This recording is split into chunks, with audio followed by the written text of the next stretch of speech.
दोस्तों नमस्कार। आज हम लोग घनमूल निकालना सीखेंगे, क्योंकि घनमूल प्रतियोगी परीक्षाओं में, असाधारण परीक्षाओं में पूछे जाते हैं। वर्गमूल निकालने की दो विधियां हमारे पास है, भाग विधि भी है और गुणनखंड विधि भी है, जो आपको बताई गई है। मगर आज हम आपको घनमूल निकालना बताएंगे। घनमूल वास्तव में निकालते कैसे हैं, उसका शॉर्ट ट्रिक क्या है, कैसे निकालेंगे। जैसे हमारे पास संख्या आ गई 9, हमें 9 का घनमूल निकालना है।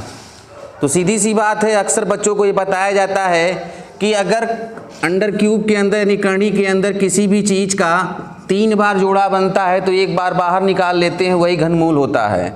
मगर जब मैंने 9 का खंड किया तो 3 गुणे 3 हुआ, 3 का जोड़ा ही नहीं बना, ये 2 का जोड़ा बना। यानी 9 का वर्गमूल निकल सकता है, घनमूल नहीं निकल सकता है। तो घनमूल कैसे निकलेगा, तो उसको निकालने के लिए हम करते क्या हैं, हम 9 को ऐसे 2 भागों में तोड़ेंगे, 9 को ऐसे 2 भागों में तोड़ेंगे जिसमें एक भाग का घनमूल निकल जाए और दूसरे भाग का ना निकले।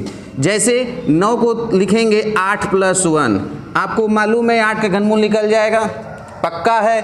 तो निकलने को तो 1 का भी निकल जाएगा, मगर हम बड़ी संख्या पर ध्यान देंगे। तो 8 का घनमूल आपका निकल गया 2, कितना निकल गया, प्लस का निशान लगा हुआ था, प्लस का निशान लगाएंगे और लिखेंगे 1/, और यहाँ लिखा हुआ है अंडर क्यूब, तो उस अंडर क्यूब को हमेशा 3 लिखेंगे, हमेशा 3 लिखेंगे। और जो घनमूल निकाले रहते हैं उसका स्क्वायर कर देते हैं। क्या कर देते हैं, स्क्वायर कर देते हैं।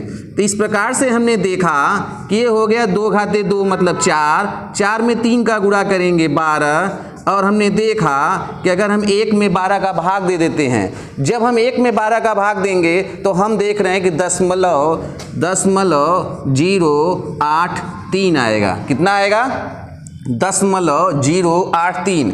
अगर इन दोनों को आपस में जोड़ दिया जाए तो इस प्रकार से ये हो जाएगा 083, 2.083। अगर इसका गुणा 3 बार किया जाए तो लगभग 9 आ जाएगा। क्या आ जाएगा, क्योंकि अगर 1 में 12 का भाग देंगे तो पूर्ण रूप से कटेगा तो है नहीं, कई बार जाता रहेगा। तो ये निकटतम 3 अंक लिया गया है, निकटतम 3 अंक लिया गया है, तो इसलिए लगभग 9 आएगा। क्या आएगा, लगभग 9 आएगा।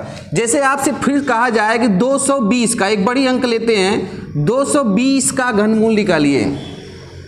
आपको 220 का घनमूल निकालना है।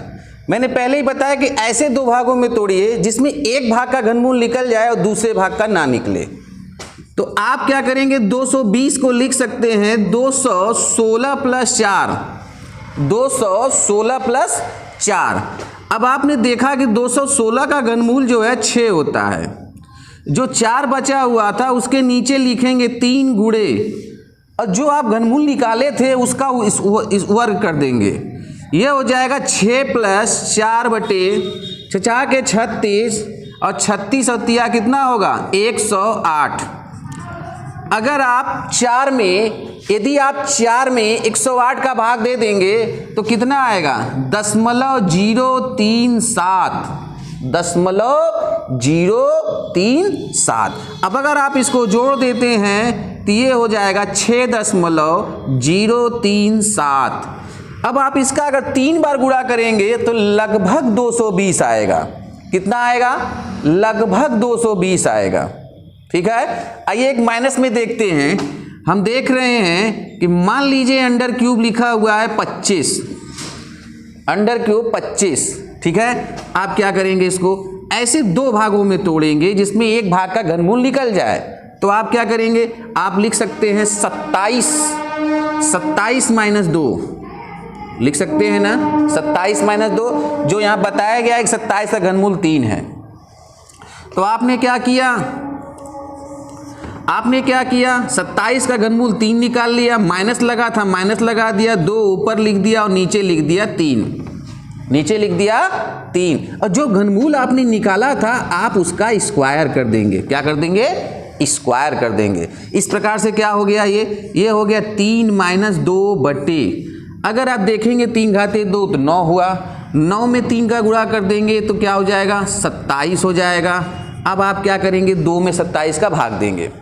क्या करेंगे, 2 में 27 का भाग देंगे। जब 2 में 27 का भाग देंगे तब आएगा 0.074। कितना आएगा 0.074। आप क्या करेंगे 3 में से घटा देंगे। जब घटाएंगे तब कितना आएगा देख लीजिए। 3 में से आप घटाना है तो आएगा पहले 6, फिर 9 में से 7 गया 2, फिर आया गया 9, फिर आ गया ये 2। ठीक, इस प्रकार से 25 का घनमूल 2.926 हुआ। कितना हुआ 926। अब ये चीज़ें हैं जब आप प्रैक्टिस करेंगे तब आपकी समझ में आएगा। मैंने तो आपको ट्रिक बता दिया कि इस ट्रिक से आप उन संख्याओं का भी घनमूल निकाल सकते हैं जिनका घनमूल नहीं निकलता है। आप इस पर अभ्यास करिए, प्रैक्टिस करिए, आपकी समझ में आएगा और बहुत ज़्यादा फायदा करेगा। दूसरी बात, मैंने वर्गमूल निकालना आपको बताया, घनमूल निकालना बताया, दशमलव संख्याओं का गुणा करना बताया, जोड़ते कैसे हैं घटाते कैसे हैं मैंने बताया। आप उन वीडियो को देख करके प्रतियोगी परीक्षाओं की तैयारी आप कर सकते हैं। ठीक है, धन्यवाद।